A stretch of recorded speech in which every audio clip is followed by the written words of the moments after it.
ដល់ព្រះយេស៊ូវគ្រមទាំងអស់ដោយតាមព្រះអ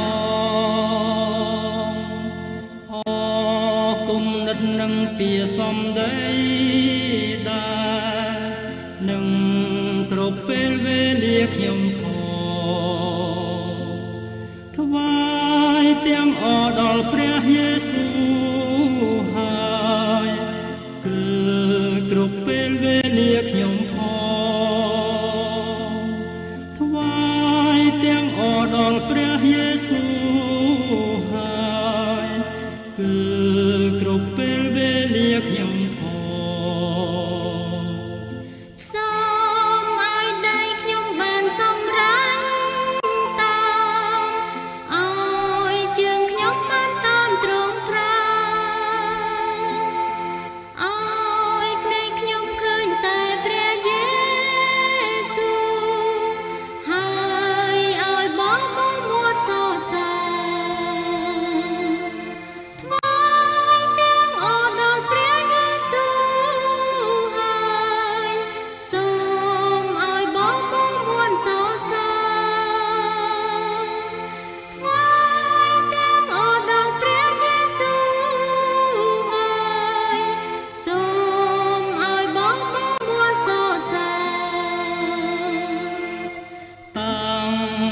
ជាប់ភ្នែកតាមព្រះយេស៊ូវខ្ញុំ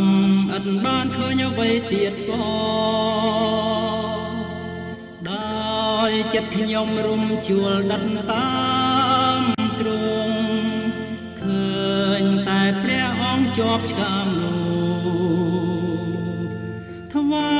យទាំងអរដល់ព្រះយេស៊ូវហើយ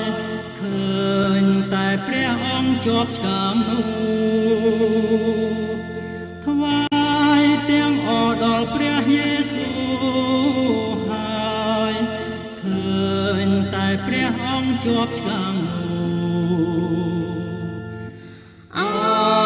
ស្ចារ្យណាស់នាំឲ្យផ្លាស់ចិត្តគឺព្រះយេស៊ូវផ្សានអូខ្ញុំជាអ្នកដ៏ស្ងួនមានក៏ប្រមេតាដល់ខ្លួនខ្ញុំថ្វាយទាំងអរដល់ព្រះយេស៊ូវ